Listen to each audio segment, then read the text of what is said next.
Hi there YouTube. Today I wanted to talk about making anti-feminist activity a hate crime will not end well for women.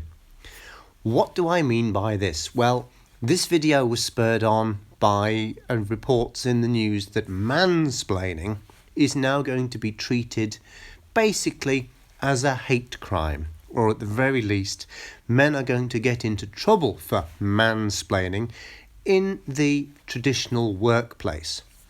The concept being used is that a man explaining something to a woman who quite possibly knows more about it than the man is condescending and is therefore unwanted. And of course, anything that's unwanted from a woman is instantly against the woman and therefore has to be treated as a hate crime.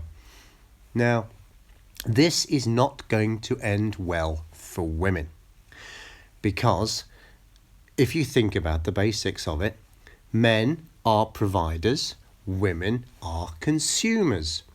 At a very basic level, that kind of covers everything to do with both sexes.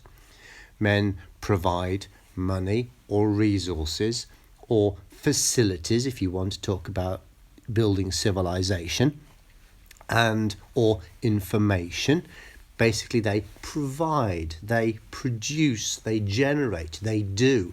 That's what men do. Women consume. They want a nice house. They want money. They want children. They want safety. They just want.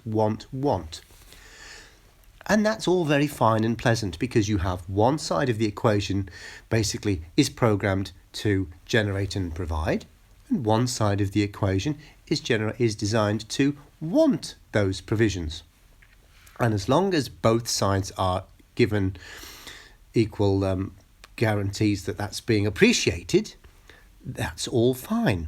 The problem comes when one side says, we don't want what you can give, but we do at the same time. Now, coming back to my original topic, if you decide to make things actually illegal and criminal, or at least people are able to get into trouble for doing things, for example, mansplaining, what do you think is going to happen? Well, men, as well as being providers, we have a very highly tuned survival instinct, and it doesn't take an awful lot for us to realise that it's not a good idea to do something.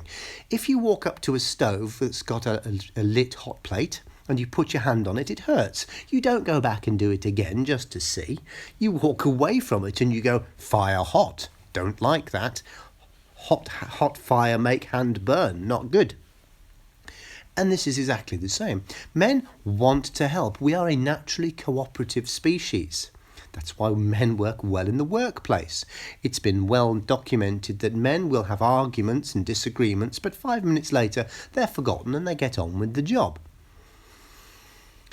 If a man sees a woman struggling in any situation, he will want to help. He is biologically programmed to help. If he sees a woman struggling with a heavy box, just as if he sees a man struggling with a heavy box, he will want to hold the door open. He will want to assist, recognising that he is potentially better at it than others. If he sees a woman staring at a computer screen looking confused, or staring at a notepad looking confused, he is quite likely to assume that that woman needs assistance and offer that assistance. It may be that that assistance is welcome. It may be that assistance is not. If it is not, it is the woman's prerogative to go, no, it's okay, thanks. And that's all that's needed. The man will go away. Happens with men as well. If you're looking confused at a desk, you might just be thinking about how to put something into words. So you're not actually stuck, you're just having a think. Men come up to me all the time when I'm working and they say, do you need help? And I go, no, it's okay, thanks. And they go away. If you decide to make this very simple act something to which you can actually get into disciplinary trouble, this is not going to end well for women, because men won't care, because men will just carry on doing whatever men do. Because men, have you noticed, men don't do this hate crime nonsense, but women, we're just going to stop helping you. It's very simple. We're going to let you flounder. And you know what? If we let you flounder, then you're not going to get your report in on time. You're not going to get your project on time, because people will start to throw you under the bus. Women have been throwing men under the bus for at least the last 60 years. Businesses knows no favourites. They just don't. They say they do, but they don't. If you underperform in a business, you're out. And it's the same for a man or a woman. If you don't achieve the goals you are set, you are out. So if women stop wanting or make it difficult for men to actually assist them, women are going to have problems and men are just going to walk away. Every time that women try to set things up to be more anti-feminist or to make people get into trouble for being anti-feminist, it just makes it worse, because it just means it's putting more wedges in between men and women, and men are catching on. Not just MGTOW, not just the men who maybe have an issue with women or have seen the light, but younger men are seeing this as well. And I'm going to do another video on that, so I'm not going to get into it now.